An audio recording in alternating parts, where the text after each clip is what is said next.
नमस्कार दोस्तों, आज के इस वीडियो में आपका स्वागत है। आज हम पढ़ेंगे आपकी गणित की पुस्तक पाठ 5 सातत्य तथा अवकलनीयता का भाग 2।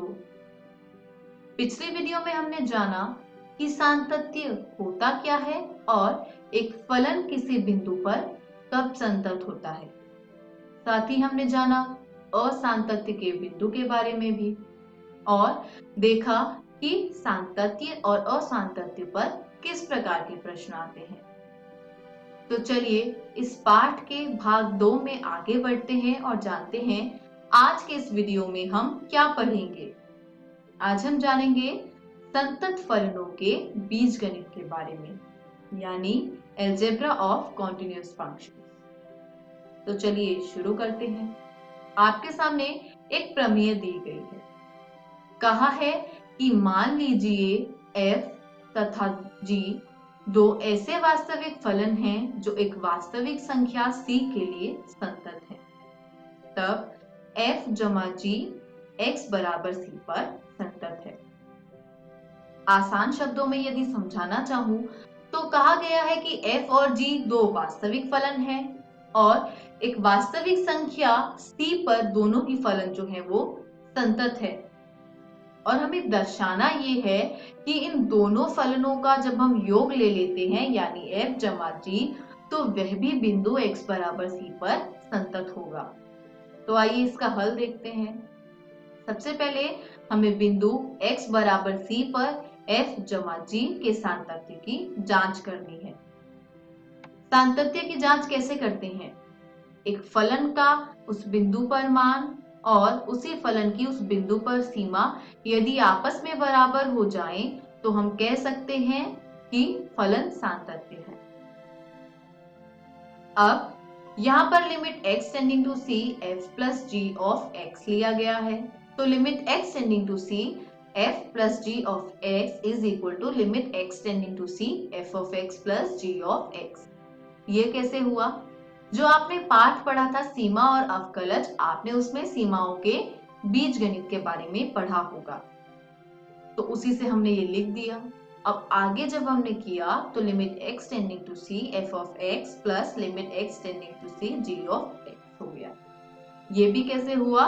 सीमाओं के बीजगणित से।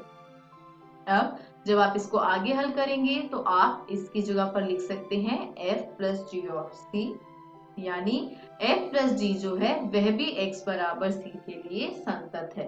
तो हमने क्या सीखा? हमने ये सीखा कि दो वास्तविक फलन अगर किसी बिंदु पर संतत हैं, तो उन दोनों का योग जो है वह भी उस बिंदु पर संतत होगा। आइए आगे बढ़ते हैं और अब देखते हैं दोनों वास्तविक फलनों के अंतर पे क्या होता है प्रभाव। यहाँ पर भी f और g दो वास्तविक फलन हैं और एक वास्तविक संख्या c के लिए संतत है। हमें दर्शाना है कि इन दोनों वास्तविक फलनों का अंतर भी x बराबर c पर संतत होगा। तो आइए इसके सातत्य की जांच करते हैं। ठीक उसी प्रकार limit x tending to c f minus g of x is equal to limit x tending to c f of x minus g of x। अब यहाँ पर आप सीमाओं का बीजगणित लगा दीजिए, तो हो जाएगा limit x tending to c f of x minus limit x tending to c g of x। जब आप इसको हल करेंगे तो आपको मिल जाएगा f minus g of c, यानी f माइनस g भी x के लिए संतत है।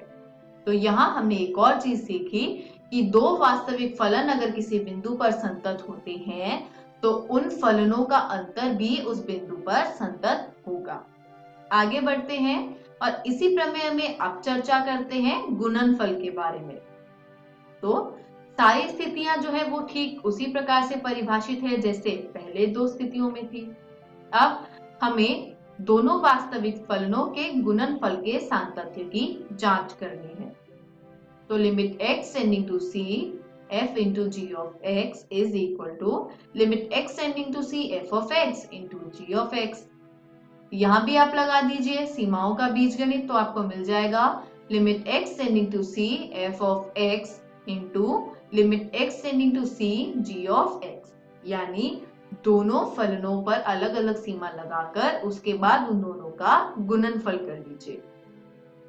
तो ये क्या हो जाएगा, ये हो जाएगा f इंटू जी ऑफ सी, यानी f गुना g बिंदु C पर।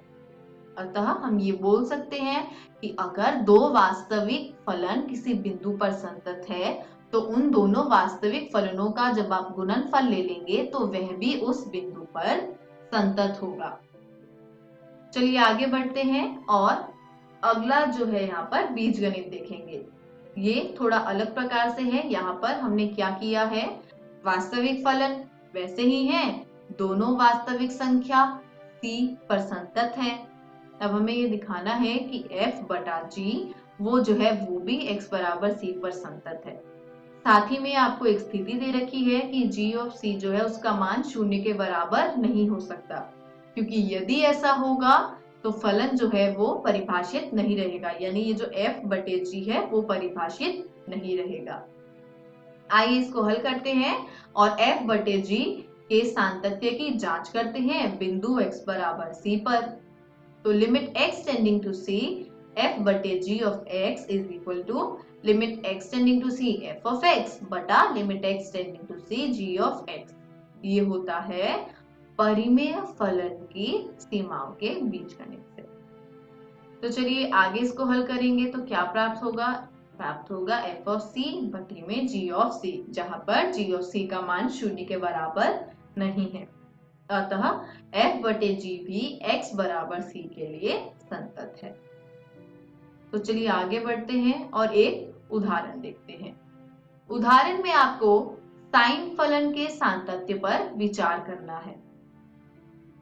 तो f ऑफ x बराबर sin x सभी वास्तविक संख्याओं के लिए परिभाषित होता है। मान लीजिए कि कोई एक वास्तविक संख्या हमने c ले ली, x बराबर c प्लस h लिख दिया। तो जैसे जैसे x का मान c की तरफ होगा h का मान शून्य हो जाएगा। ऐसा क्यों? अब आप खुद ही देखिए, यदि x c बन जाता है, x c की ओर बढ़ रहा है और एक ऐसा बिंदु आता है जहां पर x का मान c के बराबर हो जाता है, तो c और c तो आपस में कट जाएंगे और h का मान शून्य हो जाएगा। इसलिए हम कहते हैं कि जैसे जैसे x c की ओर बढ़ता है वैसे वैसे h शून्य की ओर बढ़ता है। इसलिए limit x tending to c f of x is equal to limit x tending to c sine of x। आइए इसको आगे हल करते हैं। अब x की जगह पर हमने लिख दिया c प्लस h। तो x जब c प्लस h के बराबर है और पहली स्थिति में x c की तरफ बढ़ रहा था, तो अब h जो है वो 0 की तरफ बढ़ने लगेगा। तो यहाँ पर हमें एक सूत्र का उपयोग करना होगा। हमें पता है कि साइन a प्लस b क्या होता है, sine a into cos b plus cos a into sine b। यहाँ पर a और b की जगह c और h था, तो ये हो गया sine c into cos h plus cos c into sine h, जिस पर लिमिट लगी हुई है लिमिट h टेंडिंग टू 0, या फिर सीमा जो है वो h टेंडिंग टू 0 के बराबर है। अब आप इस पे क्या करेंगे, साइन c जो है उसमें तो h नहीं है। अब अगर h नहीं है तो h चाहे 0 हो, 1 हो या 2 हो, उस पर कोई प्रभाव नहीं पड़ेगा। तो साइन c बाहर आ जाएगा और limit h tending to 0 cos h हो जाएगा। h का मान जब 0 की तरफ बढ़ेगा तो cos 0 क्या होता है, cos 0 होता है 1, तो 1 इंटू साइन c हो गया साइन c। लेकिन साइन h है दूसरी वाली स्थिति में, h अगर 0 की तरफ बढ़ रहा है तो साइन 0 तो 0 होता है, तो साइन 0 0 हो गया और 0 इंटू कॉस c हो गया 0। तो ये आ गया साइन c, जो कि हो गया fc के बराबर। क्यों? क्योंकि fx था साइन ऑफ x। तो हमने ये जाना कि लिमिट जो है उस फंक्शन की वो बराबर हो गई उस फंक्शन की उस पॉइंट पे वैल्यू के बराबर, यानी फलन f ऑफ x जो x बराबर c पर उसका मान है वो बराबर हो गया उसी फलन की सीमा x बराबर c पर। तो हम कह सकते हैं कि फलन जो है वो x बराबर c पर एक संतत फलन है। इसी के साथ आज का ये वीडियो हमारा यहीं समाप्त होता है। आशा करती हूँ आज का वीडियो आपको समझ आया होगा। आज हमने सीखा संतत फलनों के बीजगणित के बारे में, यानी अलजेब्रा ऑफ कॉन्टिन्यूअस फंक्शंस। अगली वीडियो में हम देखेंगे अवकलनीयता यानी डिफरेंशिएबिलिटी के बारे में। तब तक घर जाइए, प्रश्नावली 5.1 में कुछ प्रश्न दे रखे हैं, उनको हल करने का प्रयत्न कीजिए। तब तक के लिए धन्यवाद।